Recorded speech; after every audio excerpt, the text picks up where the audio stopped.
Welcome everyone to another episode of the Quad Damage Podcast. I'm Robert from HyperVerse, and joining me today, as usual, is Medium, high functioning Medium for his full word. For now, that is. Apparently, yeah. Unfortunately, Deadforge could not be with us for today's episode, but we're sure he's with us in spirit.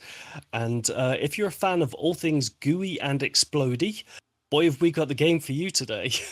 Because joining us is the dev behind one of the most unique boomer shooters on the market, Incision's dev, SmoothBrain. Hello.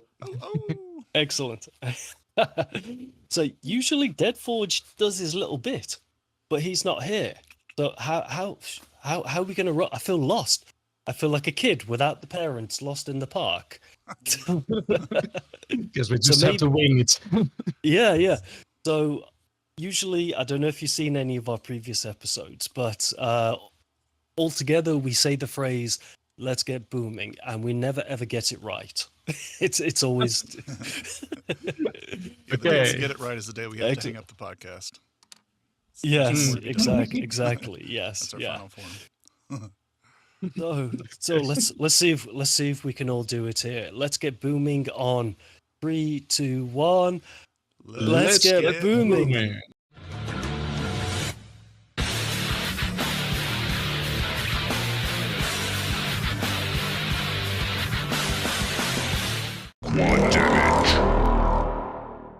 Yeah, well, close enough. The podcast can go on. Hooray! One of us saved us. Excellent. Nice. From success. SmoothBrain, thank you very much for joining us. We usually like to open up with just kind of asking about yourself. I mean, we know about you, people watching know about you, but maybe some people that are watching have never met, SmoothBrain or know what the game Incision's about.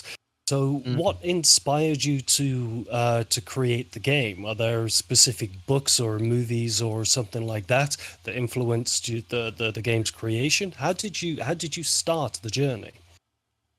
Well, okay, it's a bit of a long story, but before Incision, I was making a lot of like beat 'em up games. I kind of like those because I'm a huge fighting game fan, actually, and I sort of I was working in this huge game that I got really not tired of, but like I felt like it was way too huge, like grand for me to do alone, and I had to put it to the grave, and I was really wondering what I'm gonna do now, and that's when the boomer shooter movement started. And I'm a 90s kid, so I play like Quake 2 a lot, and I like horror games. Like I'm a huge Silent Hill fan too, like an old school Silent Hill. I grew up playing those games, and so I thought I'm gonna do like this small game as a challenge for myself, and this was actually a challenge for myself that tests if I'm ever going to make games again.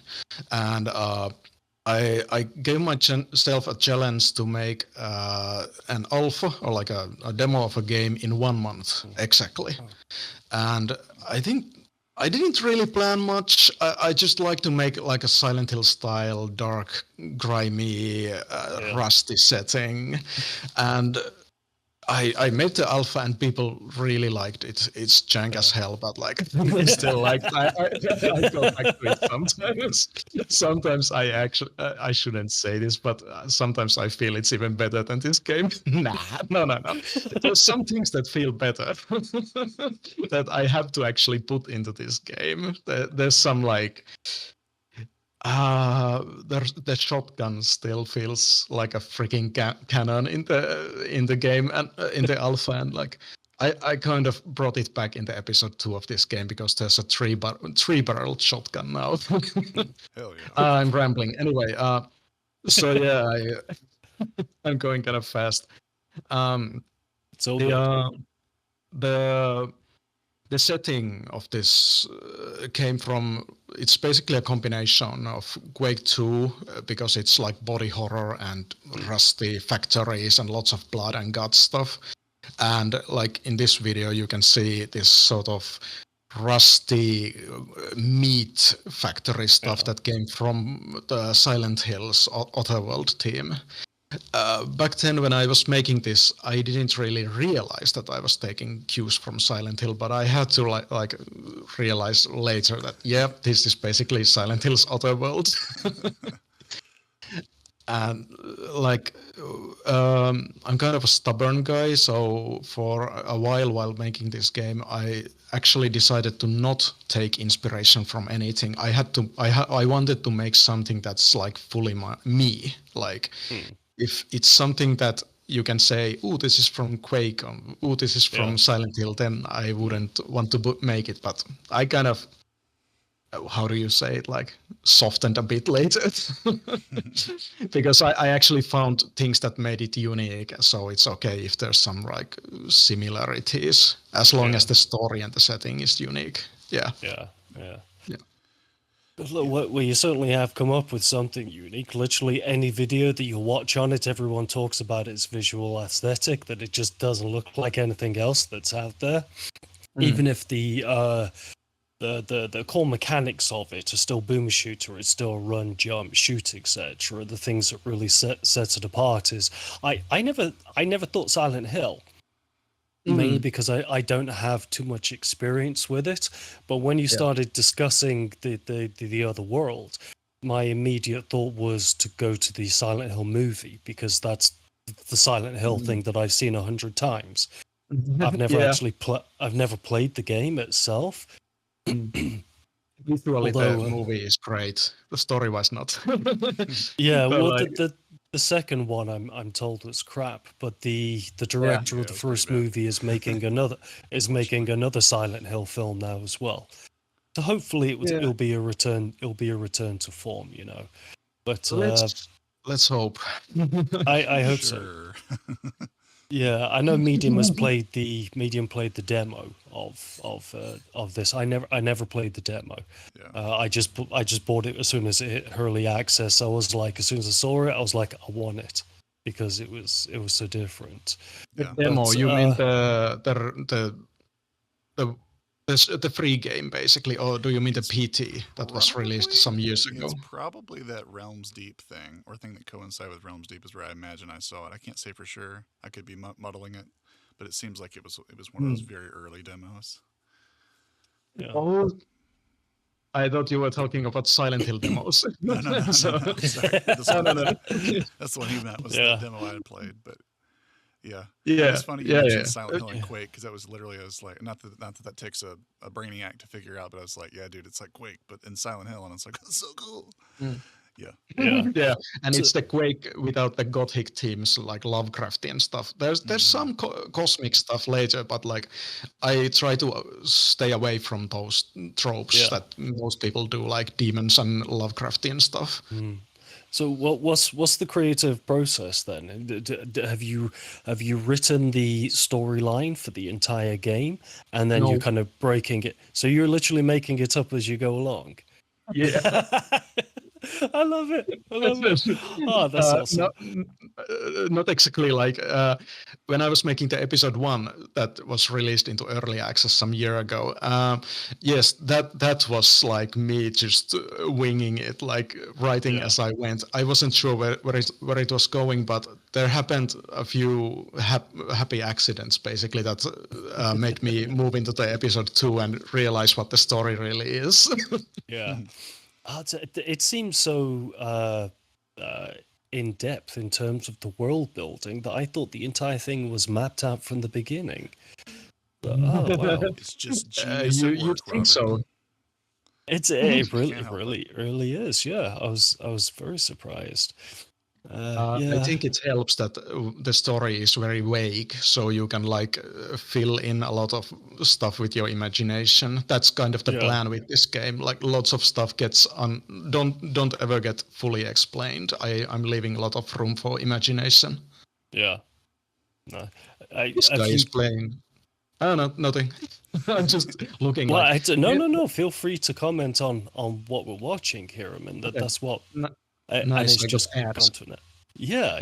I was just looking at that. Like, there's dynamic shadows in that build. That's some really weird build. This game doesn't have dynamic shadows, but there they are. Yeah. Like, what the hell? Do you look at should use other those. boomer shooters? Do you look at other boomer shooters and you're like critiquing them in your mind, saying how you could have done it better, or they've done something that is really good and it's inspired you or something? I mean, it's... Sometimes, but I try to avoid that because I know what it is like making games. Sometimes it's actually kind of hard to make something that's fully unique. But I think my main criticisms with boomer shooters often is like the feeling of impact and like satisfaction. Like when you shoot something, how does it feel and sound? Because the first thing when I made Incision, like the first day thing, was to make the jibbing feel good. When you put the shotgun against an enemy and fire, it has to feel and sound good. And some boomer shooters somehow don't do that right. I don't know what they've gotten comfortable with the idea that everybody's just sort of shooting pixels, so it's supposed to feel like that lack of impact like the old games did, because they didn't have it, so why do we need to have it? So it's kind of an easy out, isn't it? Yeah. Yeah, but actually, if you go back to the old games, they actually feel really damn good. Like Quake 2 has these massive chunky weapons that have huge sounds, like you're firing cannons constantly, and the jeeps fly around and splatter and stuff like that. That's something that I loved as a kid. Yeah, that sounds very normal, but I really liked looking at gore and listening to the sounds and the guns when I was playing those games back in the day, like in the 90s. Yeah. Well, I think that the music to Incision, it reminded me of Quake in that the first game Quake, in that it almost feels like it's not just music to it, but it's almost a soundscape to it. Yeah. And going, it's not like, Doom Eternal, Mick Gordon sort of, BFG sort of thing. I mean, obviously Mick Gordon is a master of his craft, so I'm not putting him down by making that thing. Yeah, but no. it reminded me a lot more of Trent Reznor and Nine Inch Nails and that sort of approach to it. Yeah, but, that's pretty obvious. I, the composer, really likes the first Quake and the soundtrack, and he's still doing his own thing. Like, I could tell so much about that stuff. Like, he's like, whenever I have a new map in the making and I need his music, he's like, yeah, I bought a new synth or new instrument. I just bought it for this. Like, I don't know if he buys just for that, but it feels like it. Yeah, I bought a new this weird old synth that I make these alien sounds with. Okay, every song has different instruments, I think. That man is like a mad. Whenever we make musics for one level, he provides me with like 6 tracks, because there's like stuff that some people probably don't realize. Like when you progress through a level, the music crossfades into different parts. Like it gets more intense naturally, and it's really really wild stuff. Like, I'd be happy with just 1 track per level, but now I'm letting him do his thing. Yeah, he's like, you're gonna need but that's I mean, it's great that obviously he's so passionate about it, that he's willing to go above and beyond to provide music for it, to give you because I mean, did you bring how was it pronounced? INI? INI, yeah. Did you bring INI? It's like INI, it's like 9 Inch Nails, Nin. I say it as a Finn. I think, but I don't know if the INI means something still. Well, you got to ask, or is it meant to be a mystery? Maybe I should ask. I just have never thought about it. I just talked to him as Fred, his Fred, whose last name I can't pronounce. his French. Fred Nails. Oh, right. Yeah. French Canadian. It sounds like a eye for an eye when you say it's INI. Yeah. True that. I have never thought about that. Yeah.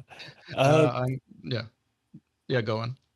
I was just going to say, I'm watching the footage now, and I can see that there's a lot of verticality to it. So have you have you been inspired by a lot of the movement shooters? Because there are certain games that you can play now where you don't even have like the jump option because it's not part of the design process of what they're creating. Are you going for a movement shooter sort of feel to it? Kind of. Actually, this is kind of the usual answer that I give to most of Incision stuff. Is like, I don't think about it.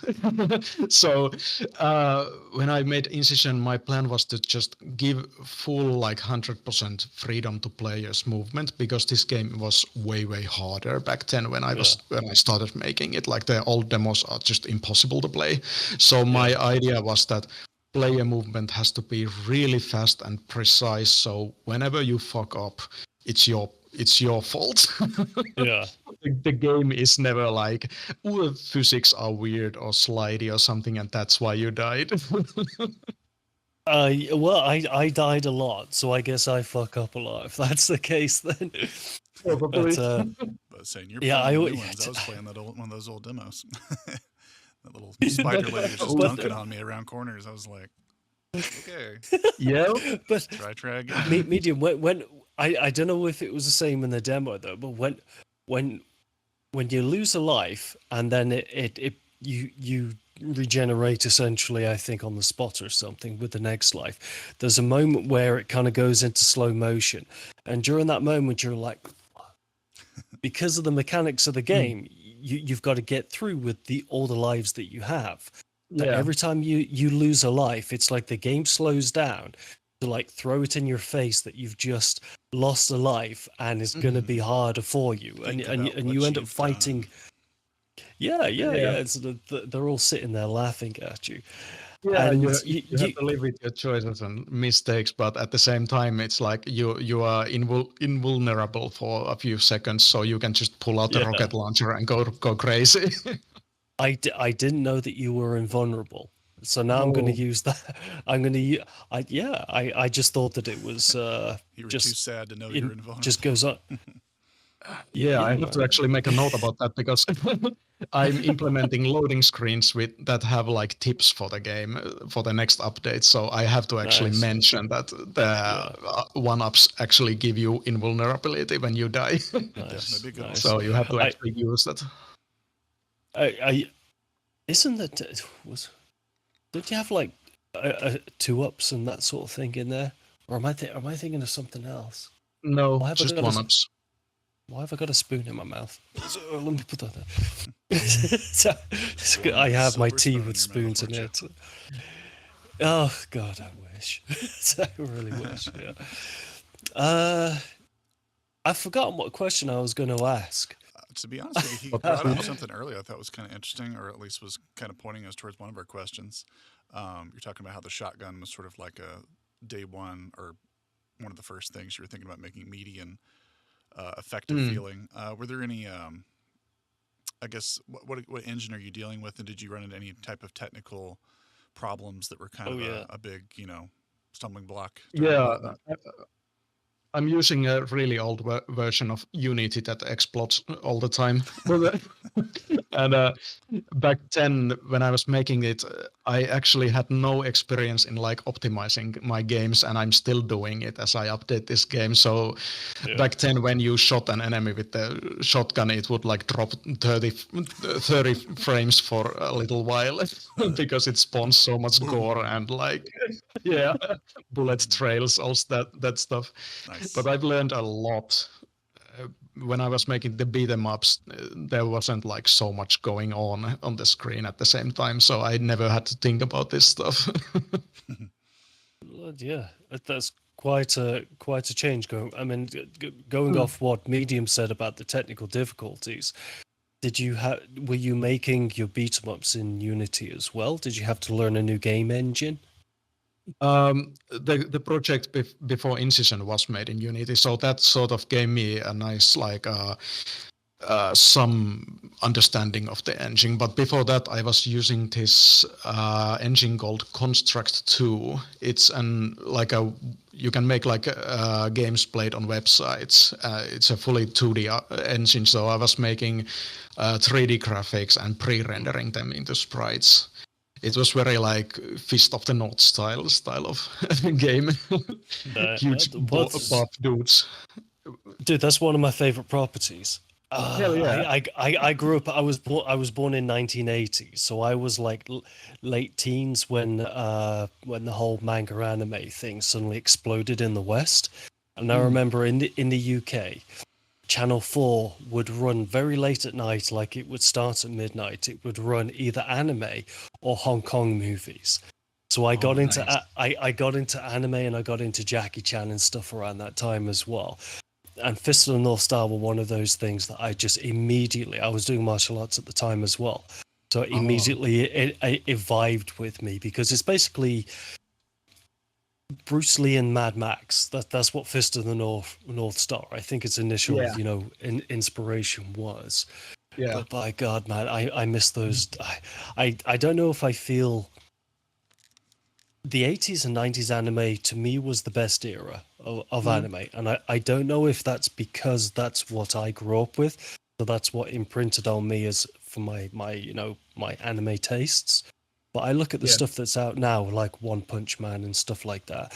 And I just don't have any enthusiasm for it at all. It's not as bloody. It's not as mature and that sort of thing as the 80s and 90s anime was. Yeah, and I do wish that would make a comeback. I'm sure it's out there, but anime's grown so big now that it caters to all age groups. So you see anime of all different types out there, and you don't really see too much grown-up anime out there. It's like really, it's for the medium.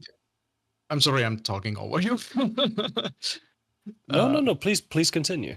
Okay, so your point that anime isn't made for like mature audiences anymore, and I agree, and I also think that video games do the same. Like video games are very like all ages, even the stuff that's like for how do you say it, like 15, 18-year-olds. That stuff just still feels like some really young dude has written it, and I don't mind like immature humor or content in stuff. Never like. Incision is humor to me. It doesn't show, but it is humor to me. And like even the game that I want to make, I still want to bring that beat 'em up back. It's kind of cartoony. My style has changed from then, and but I still like. I want to tell like mature stories that don't like hold your hand and like say like like I don't know how to explain it. Like I have to talk about like mature themes without like watering them down. And with Incision, the thing is that the story is never like given to you. Like in this video, you can see sometimes these like law bits. You have to actually go and find the story and put it together in your mind. Like once you beat the full game, once all 3 episodes are done and you finish the final boss, you probably still don't fully know what's going on. And that's the plan. You have to go back and think about it. So your approach to storytelling in it is to purposefully be vague, essentially, for the player to fill in the gaps and almost make up that world past what you're giving them. Yes, there are like answers. How would you say, like the big things are explained. Especially in episode 2, you get some lore dumps, but like if you look for them. But like I love Souls games, and they have great storytelling in ways of like giving you just a few sentences of some piece of the world from one item. Each item like gives you a few sentences, and you have to like start thinking like how are these related, and it suddenly starts to feel like the world is huge and living. Like there's huge history. And now that I'm actually thinking about Incision's sequel, I'm not promising anything, but I'd like to make one. Yes. And when I think about its story, I start realizing that this game is just a setup. It's like this tells you what the world is, but the sequel actually tells a story even like deeper. Right, because right. This game doesn't even talk about the main character at all, so I want to go into that topic too. So anyway, well it's cool. rare that that cool creative thing to have to like kind of live it and figure out like what this looks like. You feel like the story is being told to you, so you're less like having to generate it, and you're more like receiving it and kind of passing it out. Exactly. Yeah, I'm the kind of guy who, when I play games and they just stop the gameplay and tell you a lot of story and people are talking constantly, like, I just get so bored. Like shut the hell up. I just want to play a game. And like, if I'm interested in your world that you're showing in the game, let me like figure it out on my own. Yeah. If you're constantly stopping me to explain that this thing is this and this is why you're doing this, like, I don't care. Yeah, you lost me. You posted on Twitter something about cutscenes or something like that you're working on. Am I right? Yeah. So how do, going off what you just said then, where you don't want essentially the player's experience to be interrupted, too much by cutscenes. How are you handling cutscenes? Are they just going to be still images with text? Is it like full, motion cutscenes? What's the approach you're going to take? Full motion animation done by me alone, and it's in the style of like 90s game CGI, like very like janky animation, low resolution, low color palette, and there's no dialogue, no text. Actually, intro has one sentence, like 2 words. That is like super important for the story that comes up much later in the game then, and like. The intro is like, I think it's almost 4 minutes long. It's got kind of crazy. And it sets up a lot of mysteries, but doesn't tell you anything. You just see stuff happen, and later you start realizing what's been going on. You see the main character turn into this like machine man and this weird Strogified. Thing. What? He's being strogified? Kind of. His head gets impaled by a tentacle, and then he vomits out his guts. Oh right, yeah. Just another Sunday in Sheffield. Finland too. Yeah. Like you just see this happen, and then the game just begins at his home, and you just go out and you read the law bits, and he's saying that he's been in his home for like 6 months, and he's leaving. Medium, you ever been to Finland? That's just how it goes for me. Yeah. When you ask about the like how do I like avoid interrupting the game, I'm following this classic FPS style like formula. So when an episode begins, there's a cutscene, and when you finish the episode, there's another cutscene. So it never like stops the gameplay. Yeah.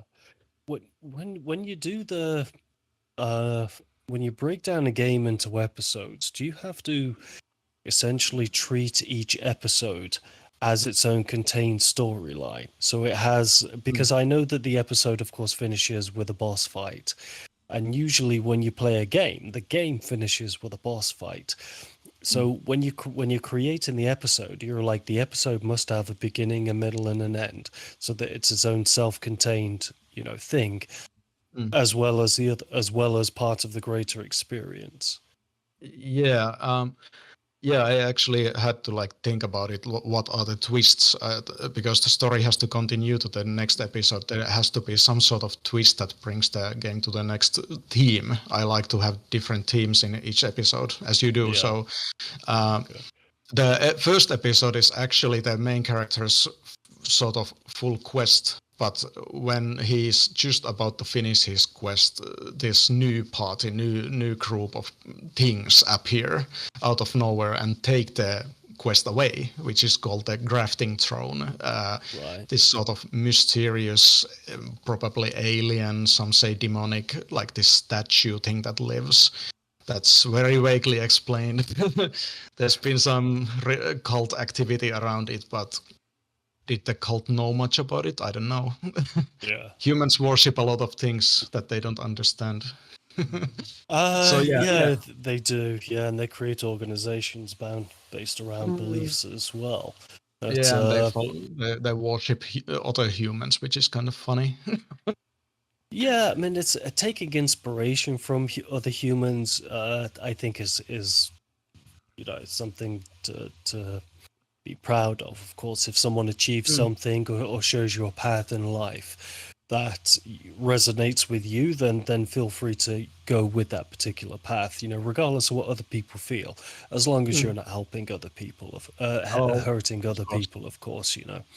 Of course, But I like to think about philosophy and stuff like that. So when I'm thinking about like cult stuff for this story, it's mostly like humans trying to understand something that they are not even like evolved to understand fully. So they just sort of think of it as a god, and who knows if it even cares about them. But actually, this brings a thing that I don't probably say often, but when I think about this game's story, there isn't like good or evil actually. A bit of evil in episode 2, but like it's a lot of humanity and this sort of universe not much caring about stuff. Us thinking beings. Yeah. So you're saying that in the storyline there's like deities or something? No deities. Okay, well, episode 2 is half out, so I can talk about the new enemies that appear there. There's this aliens called the Malikant. It's a very funny name. Okay. When I say it out loud, it sounds really funny. I've been laughing at it. They're malicious cunts. So anyway, they're these like super old aliens that are almost died from extinction, and they have a link to the crafting throne that I won't explain now, and they worship their own as like gods. There's no actual gods. There are no Lovecraftian gods in this story. It's just things that are very desperate to live, and it's something that humanity can find itself at some point too. Right. And how this Rust Factory meat hell stuff is linked to all of that will be explained at the end of the episode. The plan is that episode 3 isn't that like story based. It's like that when you go into episode 3, you mostly know what's going on at that point, and you have just the goal of go kill the bad guy. Yeah. So what you were saying there reminded me a lot of The Matrix, and that's the first film is almost like the prequel for him becoming the one essentially, and that's when his storyline starts against the machines. And you saying that you don't even really find out too much about the player character within the first one, and it really actually happens in the second and third, just reminded me so much of kind of the lead up to the final battle, and it was kind of you versus the well, I don't know if it's going to be the aliens, and obviously you don't want to give away spoilers or something, but I can say that the aliens are there when the game is about to end. It's a lot of alien stuff, and the alien stuff is actually kind of funny because like when I earlier I said that I kind of avoid these themes, like the usual tropes, like demons, Lovecraft, evil corporations, that stuff, because I think it's so cliche. But I ended up with like ancient alien stuff, like super old aliens that fly in shapes that could probably found on this planet too in some places. Oh, cool, groovy. Are there any while enjoying the cat? Yeah. Yeah, or he's enjoying the podcast. Would you say it's a little bit more kind of like Greek mythology, where there's like clear standouts abilities-wise, but they're a little bit more humanistic or petty in the way they act? Maybe a little bit more relatable than your average maybe. horror. Yeah, like the stuff with the aliens, there's some actual like family drama when you find the law bits, and it's a lot of like somebody wanting a lot of power and doing a lot of shitty things, but there's some good reasons for why they do it, and those who follow that person really suffer, and they don't really speak up about that. I don't know if it's Greek. I don't read a lot of stuff. Yeah. I did have a question about the checkpoint system. In that it doesn't have one. I remember. I remember when Proteus came out, and everyone was like, "What is this weird system of progress? Progress system that is running at the moment." And I heard kind of a while ago. I heard some people mumbling something similar about Incision. And actually, yeah. That's how would I say it? It's something that comes from the fact that I have never made a game this big. So when it was time to like make this game, and I was like, say 3-4 levels in, I started to think like, am I going to add like saving to this, and how am I going to do it? And I actually did a lot of testing to make saving. Like, I haven't told this to people often, but I spent months trying to learn that. But then I realized if I'm going to make saving, I actually have to redo all of the enemy scripts, player scripts, level scripts, because they didn't support any of the saving stuff. And I just thought, hell no, I'm not going to do that if I'm ever going to finish this game. Yeah. So that's where the one-ups came from. Is there like an easy way to explain to the layman exactly what makes that programming that a challenge? So basically, if you have like, I'm not sure if I can explain this, but if you have an enemy, you have like a lot of stuff like a location rotation, their health, their status, all of that stuff. You have to save that for each enemy into a file, and then comes like, have you opened this door? Have you blown up this wall? What guns do you have? What ammo do you have? All of that stuff. And when I was making the levels, a lot of the interactive stuff like opening doors, monster closets, buttons, all of that, I did them really badly. Each of them in the first episode have unique scripts. So whenever a door opens, it's a unique script. It's not reusing a door script. Yeah. Oh, right. Okay. Cool. So I was. Yeah. Because it's looking at the footage for the purpose of the video.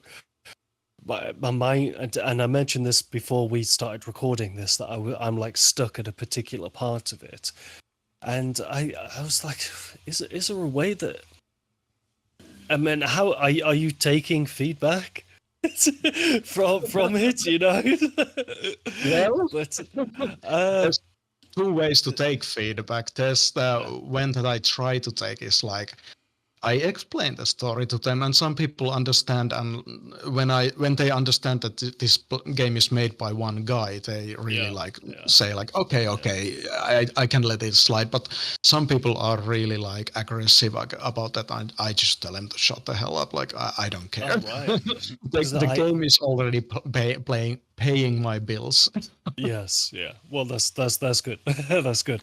So it means that it's all gravy from here on out, and hopefully we can have the bigger universe, with a sequel and maybe even a third entry or something like that.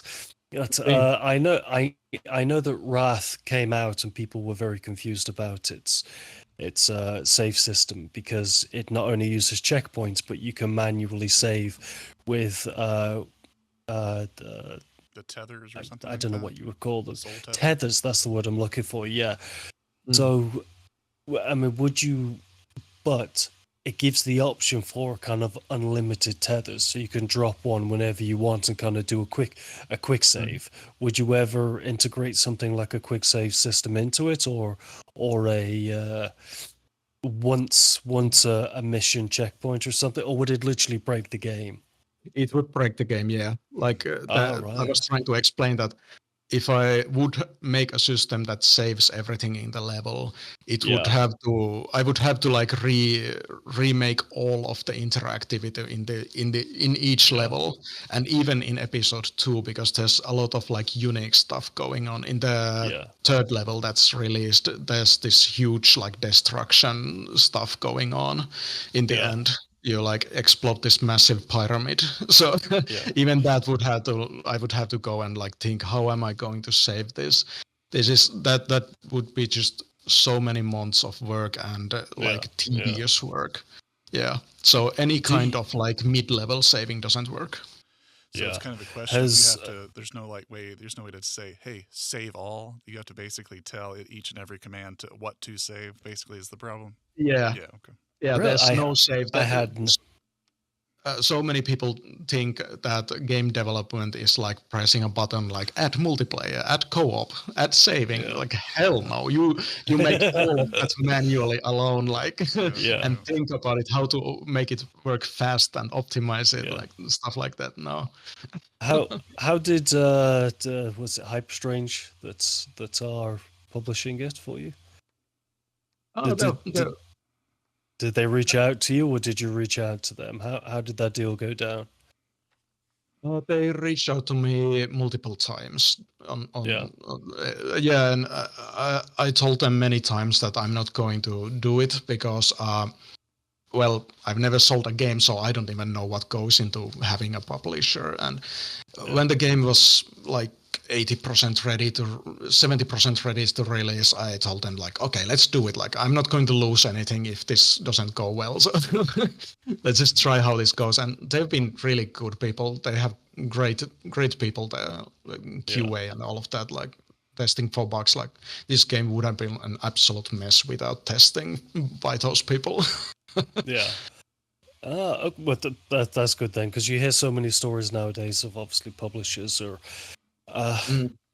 not exactly the best group of people to be working with, and the whole reason that I had Hyperstrange change from just kind of being a normal news outlet to being something that concentrated on indie and AA is because really that's where not only the talent was, from you, the developer side, but also the publishers were treating, their developers so much more better. That it was a far more positive experience to be involved in that particular scene. Yes. Whose idea was it for what's it called to release using the early access model? Oh, that was mine idea because I don't actually remember my mindset back then, but it was like, I think it was like, I have to see if people like this because I'm very like self-critical about this game. So I wasn't very even happy about it. So I was like, release the first episode, see how it goes. If I'm going to continue, there's a story about burnout there as well. So, I had like, I was mega burned out when this game was released, like, and it took me like over a year to get over it. So. Back then I was thinking like it's better to have the first episode out than work 3 episode cutscenes, bug fixing, all of that, and get the game out and then watch it flop. Right, yeah. I don't think it's going to do that at all. No, it's certainly from the coverage that the game is being getting. And I said before we did this that. When it comes to the medium, I don't know how you see things, but when it would like the boomer shooter scene, it kind of comes in waves, and for me, it kind of comes in trios. Like the first wave was Dusk of Medieval and Iron Fury. Then the second wave of like the top tier games. The second wave was Turbo Overkill, Cultic, and bollocks. What was the other one? Proteus. Proteus had its full access. And then the third wave to me is Incision, and then what else? Because it's one of the games that I've literally been waiting on. It's like I gotta play it. Part of me wants to hold off playing the early access just because I want to experience the whole thing from beginning to end. in like in one session.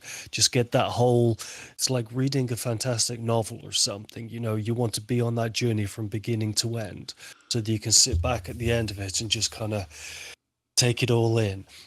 And not since Turbo Overkill or Cultic or Proteus have I experienced that with the game. I can very much feel that Incision is that sort of game for me. So it's that's awesome to hear. It's true. It really is true. And I've bloody forgotten another question that I just had a question then that followed that. I know I've been talking a lot today, so sorry if I've been interrupted. Think about it. I'll kiss SmoothBrain's ass a little bit too. Yeah. Out of all, to be honest, and I wouldn't say I'm like, you know, the person who literally has to be playing boomer shooters. I can't play anything else. I got to find one. But like when I attach myself to boomer shooters, I get really into them. And usually it's the ones that either have like the most style, they have something about them, but just like a vibe. And Incision was definitely one of like the top 5. Like Cultic and Turbo Overkill are the 2 others that like I can't tear myself away from. And Incision's, I would say, if not just straight up third, it's at least in the top 5, and I couldn't tell you what the other 2 are. So So I've had the 3 of y'all kind of on my radar. Like whatever y'all do, I'm like, okay. Hungry for like. more. Okay, you 2 have kissed my ass now, so I'm gonna kiss my own ass now. So. Don't be fair. So some time ago, actually, I went back to the episode 1, which I hadn't played like in months because the burnout and all of that. And I just like I played it on controller and on my couch, which I like never do. And I just played it casually through, and I was like, then I kind of made a fun game. Even with a controller, you thought it was fun. Yeah. I don't know how people with a controller do it, and I did it for so many years. I tried playing a game on GeForce Now a couple of days ago, and I've forgotten what it was. But I remember when you get so used to playing mouse and keyboard with FPS games, using a controller just feels like you can't aim at all, you know. So it was such a pain. Yeah, and Incision, the enemies move kind of simply, like they just sort of home towards you. So if you know where the enemies are, you can just pull out the fitting gun for the next encounter and just shoot them really quickly. That's one thing, like lots of people say that the game is hard and the guns are badly balanced, some people say. But the thing is, like, this game is designed for very like fast combat that ends fast, not just moves fast, but like ends fast. If you just use the rocket launcher, whenever you get rockets, the fights are over in like 2 seconds. Not 2 seconds, but like 10 seconds. It's really fast. And that's how I play it anyway. Or you could do what I do and just use rocket launchers in confined areas and then blow yourself up and then be like, I don't know why I did that. I really don't know. Now you know you get the God mode when you lose the life for like 10 seconds. Lose a life and... I had no idea. Speaking of Cultic, you know, like in Cultic, when you take a headshot and then the game goes into slow motion for a few seconds, that's exactly just what I thought that it was. I thought that it was just slow motion. So now if I lose a life in Incision, I got to go fuck someone up real fast because that's my opportunity, basically. Get your revenge. And actually in the next update there will be a new melee attack that you can do when you're wielding a gun. I call it the Mighty Spear. So if you hold down the kick button, you do this like wide, very powerful melee attack, and that's like perfect if you're like lose a life and you're surrounded by enemies. It just jeeps everyone. There's a 15-second cooldown on it, but it's like people have to learn to use that because this game is just going to get harder. So you'll have to introduce like everybody. You'll have to introduce like new game mechanics, like I don't know, fucking wall running or you know, dashing or something like that, just to be able to keep up with the new. Wall running and Incision would be kind of cool, actually. See how like the speedrunners deal with it as well. I'm looking at the gameplay and I just remember all the speedrunning that somebody did on this level, and they just broke the level all the time, and I had to constantly like tweak the jumping, so because the double jumping basically lets you fly around in high places. Yeah. So. I like that it's you're so mobile in the air. Yeah. And my mind can't figure out the physics of how when you're so high in the air you can just dash like this as you go, because obviously it's a fantasy. You're not meant to think these things. But in the beginning, he says that his body can double jump, which means that he's not much human anymore. Yeah. So even like, especially after you see the intro. Yeah. Like, yeah.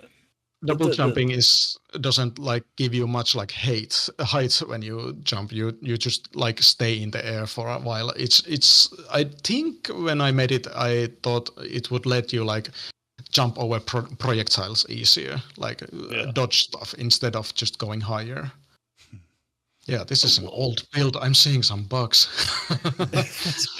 Mine's paused due to inactivity, but I'm sure. I mean, I've played the game, obviously enough to know what's happening in there without having to see the video in the background. But I find with the jumping that it's the air maneuverability that to me is kind of the biggest asset in the air, not necessarily the height that you jump at. But No, you were going to say something. No. I was just going to ramble on something, and I already forgot about it. Oh, right. Okay, then. Yeah, nice. That's how I always roll. Yeah. But actually, on the video, we can see something that's been a fan favorite. I'm not sure if people are seeing this video at the same position where I'm going watching this, but like there's the weapon, the kitty. People love kitty. It's the living weird bug that you just pet and feed blood, and it fires bombs out of its mouth. It's the BFG of the game, right? Kind of, yeah, if you use it right. But there will be, I think there will be a BFG at the end too. But like Kitty is really fun. That was something I designed with my girlfriend, and just sat around thinking that we have to make something really cute for the game. And I wanted to make something that's like a Half-Life reference, Half-Life's hive hand, and the opposing force, the bug that shoots those acid bombs. It's a huge love letter for those, and Kitty is going to be something that stays in the story in the next games as well. Oh, right. Okay, then. It's his pet. Most people, they mention Kitty and they mention the revolver, specifically that they didn't know you can fire off a huge shot if you spin the revolver. Yeah. I found that purely by accident. Just one day, I didn't even see that in any videos. But then it worked as intended, actually, because it's not supposed to be something that the game tells you. When you spin it for the first time, you just think that it's for cool tricks, but it's actually intended to be a secret. But it's pretty obvious when you watch the spin. I just finished this one level that uses a lot of conveyor belts because there's a lot of crushers and stuff. And when I finished that level, I realized that nothing moves on the conveyor belts, like bodies, the jeeps, anything like that. And that brings me to the mindsets that I had when I was making episode 1 that I actually have to bring back, which is it's jank, it's retro. Like stuff is allowed to be weird because this game is supposed to be retro and all the games were jank. Yeah. It's not a bug, it's a feature. Exactly. I think though with games like this, if they're bugs, it's kind of part of the charm. As long as it's not something that is game breaking and like Phantom Fury obviously had a lot of bugs and a lot of people said that it spoiled the experience. I'm talking about bugs that are just kind of quirky and are you know what I mean. Yeah. Some call it soul, like like when you go to the actual like 90s games, you play them these days, you see a lot of jank. Like even I love Fallout games. The Fallout 1 and 2 are just full of small bugs. Some might break the game, but most are just something that makes the game feel and look a bit weird. Yeah. And I allow that, and as long as it's like not like, well, you said like game breaking and something that annoys player, like something flickering and stuff like that.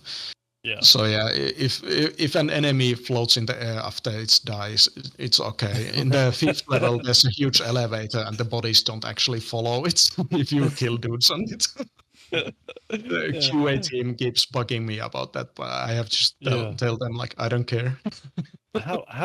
How do people, and again, sorry I keep asking so many bloody questions, Medium, if I'm talking over you, just tell me to shut the hell up, man, or just, speak over me or something. It's just because I have kind of I really do enjoy this game, so I'm really kind of enjoying doing this particular podcast.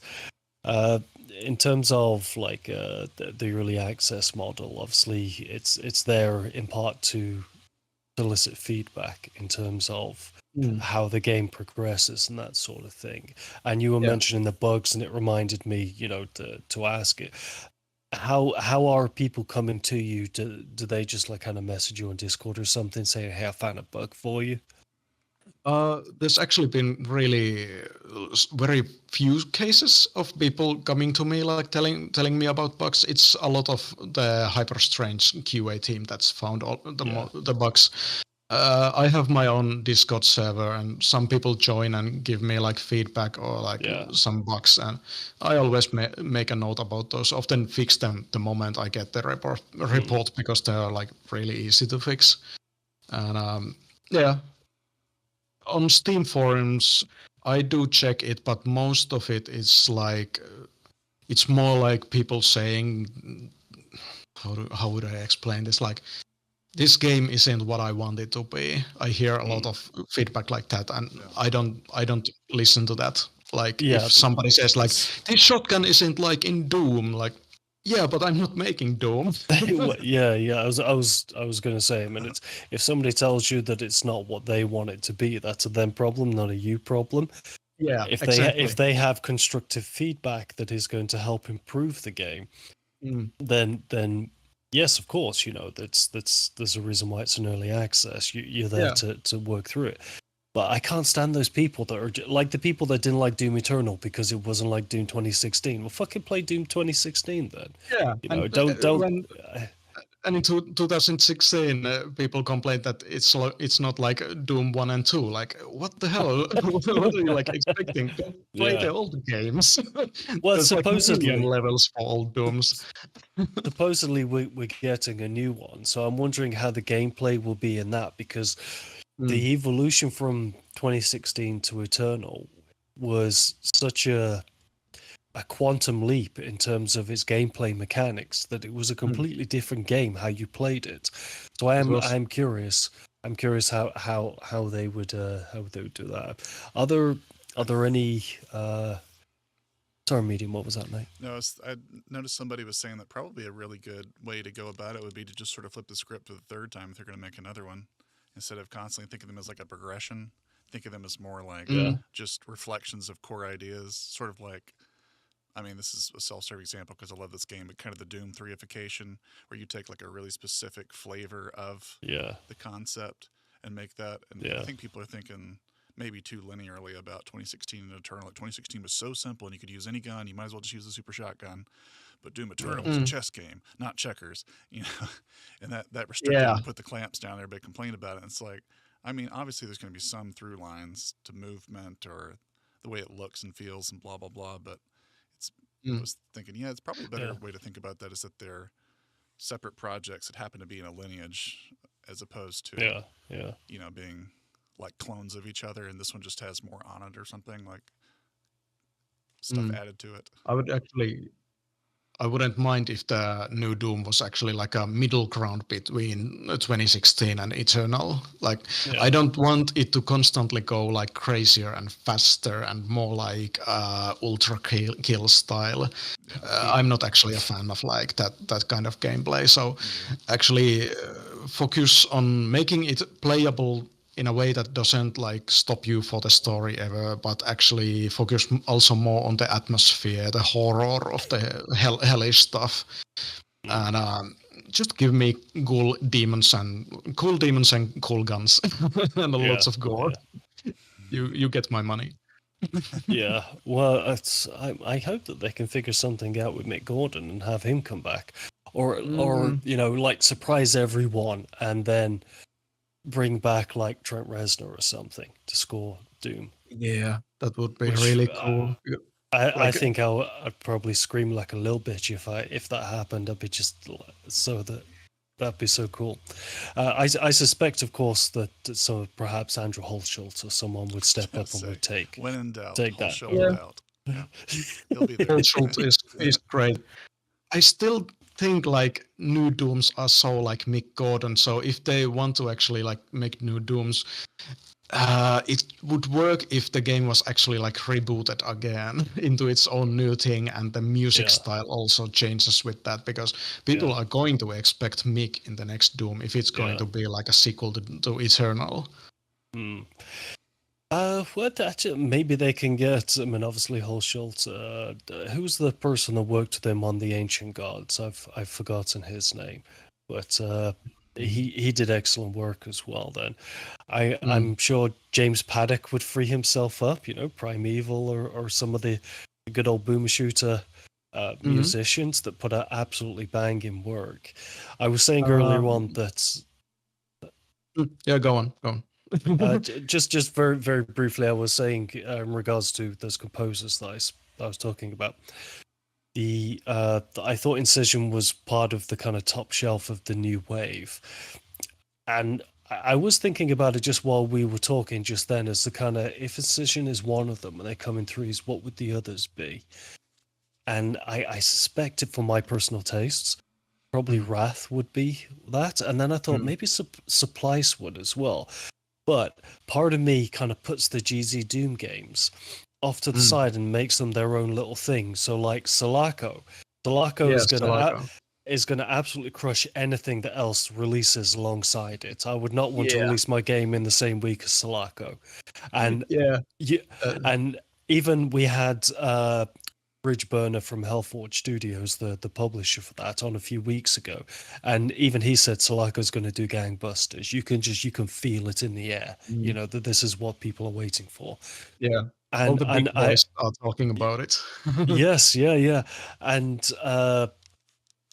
because of that, the GZ Doom games kind of hold a special side part. You know, when it comes to boomer shooters, I don't know if a game made in GZ Doom, or even like Wrath or something, if it can really be called a retro game. It's just a game that happens to be made in an older engine. It's not purposefully designed to be retro. So I struggle to kind of put them in the same category as boomer shooters, you know. Age of Hell. I wouldn't call that a boomer shooter. Old though. They really feel like Doom with maybe more elevation a lot of times. This is Supplice or Supplice. Yeah, You say that does. The Scumhead games like do. it. I mean, and I was going to say the same thing. They're not purposefully designed to be retro games, but because of the restrictions that come with them being made in an older engine, they are naturally they play like older games, you know. But what was the game that you just mentioned then?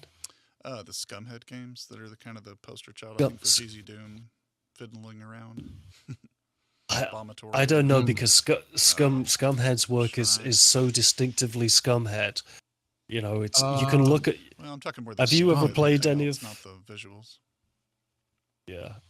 Check Scumhead. I don't always remember all of this. Oh yeah, this stuff. This is great stuff. Yeah, most people tend to like Vomitorium, but Scumhead has this wide history of going across many different genres. It just happens that FPS is the one that is most well known. And you can take one screenshot of a Scumhead game and you'll go, that's Scumhead. And that's when you know that a dev has made something, you know, that is distinctly they're not afraid to break the mold. They're not afraid to not be themselves. Incision is the same sort of thing. You take one screenshot of Incision and you'll say that's Incision. You're not going to confuse it with another game, right? So it's yeah, and Merlino Games, I've mentioned before, Merlino Games as well. Antonio made It Comes in Waves and No Sun to Worship, and you should absolutely check out Merlino Games as well. Real developer vision driven, artistic work where you're like, not fucking Call of Duty for the 50th time, you know what the game you're getting with that. I played one Call of Duty game and it was all right. I went to space in it or something. But I only played the 2 first Call of Duties when I was a kid. Yeah. I don't know. It's Medium, what's magic, unfortunately. Yeah.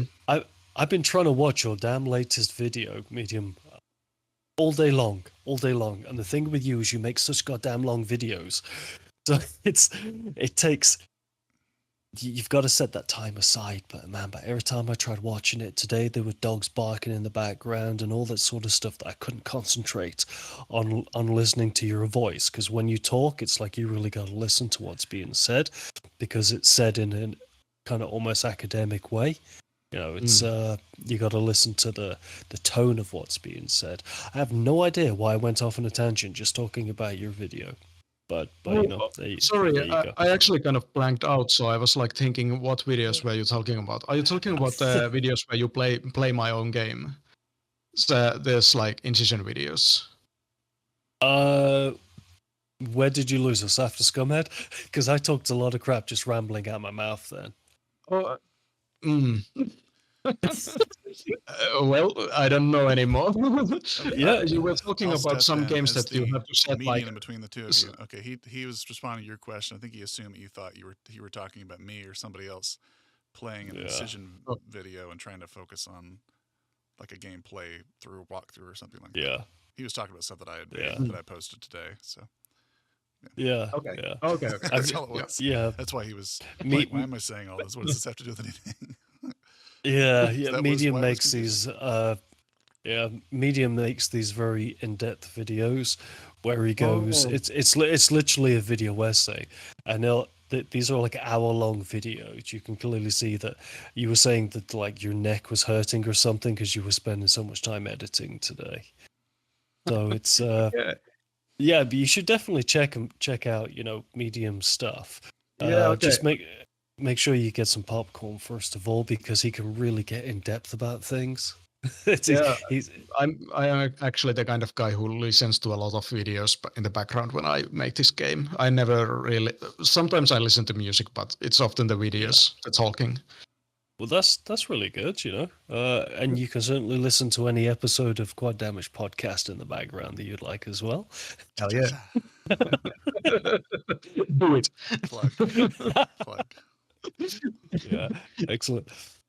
So I got a bit confused because I blanked out, and I've been actually making videos myself lately on my own YouTube account, and they're like just raw, unedited videos where I play through each level of the game and talk about making them and like history of the game.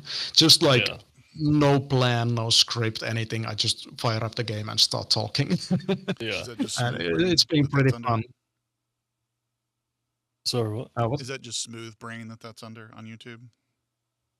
Yeah, SmoothBrainDev developer. But the YouTube kind of fucked up my name, so it's like SmoothBrainDev Incision 1148. Thank you, YouTube. Gotcha. So anyway, wow, that is long. That is long, yeah. How you noticed there's like soy jacks on their thumbnails. Yeah. For the longest time, I didn't have one. I had to have a proper username as well, and then it turned out there were other channels that bloody were called HyperVerse already as well. Seems like everything original. I can't imagine there's too many smooth brains out there in this world, though. People using that name. Some might say that it's kind of a ballsy name. Ballsy name. Yeah, like ballsy name. Like nobody's gonna call them like the asshole. But I'm gonna do it. Well, it's funny you mentioned that. So 'Cause people that's remember where my that name name. comes from. It's like self-deprecation. Yeah. Self-deprecation is good. If you can laugh about yourself, you have a good sense of humor. I feel bad now because HyperVerse, I purposefully chose it because it sounded generic. I needed a name that sounded like a brand rather than a person, because that's what it is. It's a team of people that make it. And it used to be called S35 Gaming. And I was like, S35 Gaming, man, that sounds shit. Let me change this. And that's a name that's probably kind of hard to remember, like numbers. Unless it's like a number that everybody knows, like 101 or something. Yeah. Well, it's because the parent company, I called it the S35 network, or the Studio 35 network. And the only reason I called it Studio 35 was because I was 35 at the time that I started it. And I needed a word that sounded like it was a group of people. It was a corporation. You know, I couldn't call it Robert Yap 35, so it's Studio 35, which then got abbreviated to S35, which then when I started the film and the television and the listing, I had to change it to the network because it became a network. So everything became S35 Film, S35 Gaming, S35 TV. And they're just so fucking boring. It's like no one cares about that. I don't have something fancy like High Functioning Medium or SmoothBrain. You remember those names, right? Because how many of those are out there in the world? And the only reason I came up with HyperVerse was because I used one of those business name generators. And I was like, I picked out individual terms in there, HyperVerse, and just put them together. So yeah, that's why we're called HyperVerse. Cool story, bro. Yeah. You have to probably spend some time thinking about that. Like if you could improve the name a little bit. I don't know. Like I'm kind of bad at names myself. Like SmoothBrain was just a joke, and the Incision name was actually something I decided like 5 minutes before I released the first alpha. Like when I was making it, I did the itch.io website and put the screenshots there and uploaded the build, and then I was like, oh right, this doesn't have a name. So I just started looking at like random words, and like I like the idea of having one word full caps lock, so it's like doom, way, Incision. So Incision was funny because that name had nothing to do with the alpha. Back then there wasn't even that blade that you used to cut the huge tumors, so you could just punch enemies. And the Incision name actually was the one that sort of made me move more into the body horror stuff. Like I made the stuff that you can cut and make like it's evolved the game kind of. It was a happy accident. Yeah. It became a mood when you chose it. Yeah. All right, well, everybody, thanks so much for joining yet another episode of the Quad Damage Podcast, or Dual Damage, or Triple Damage, whatever we are today. All the damage.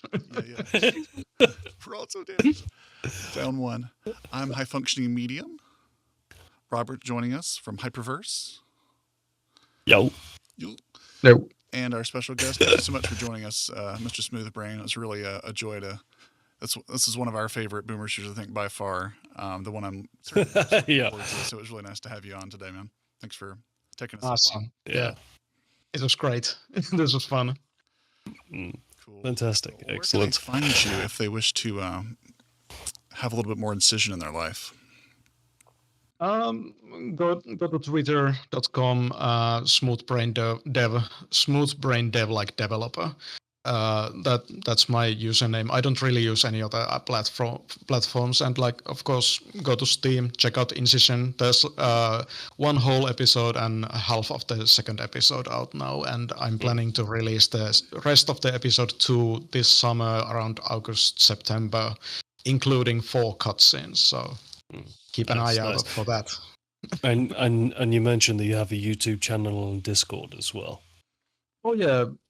The Discord server, I don't know how to advertise that, but you can check the Steam forums for the link. And we'll add it in the description and stuff like that if you want to put it out there. Yeah. Okay.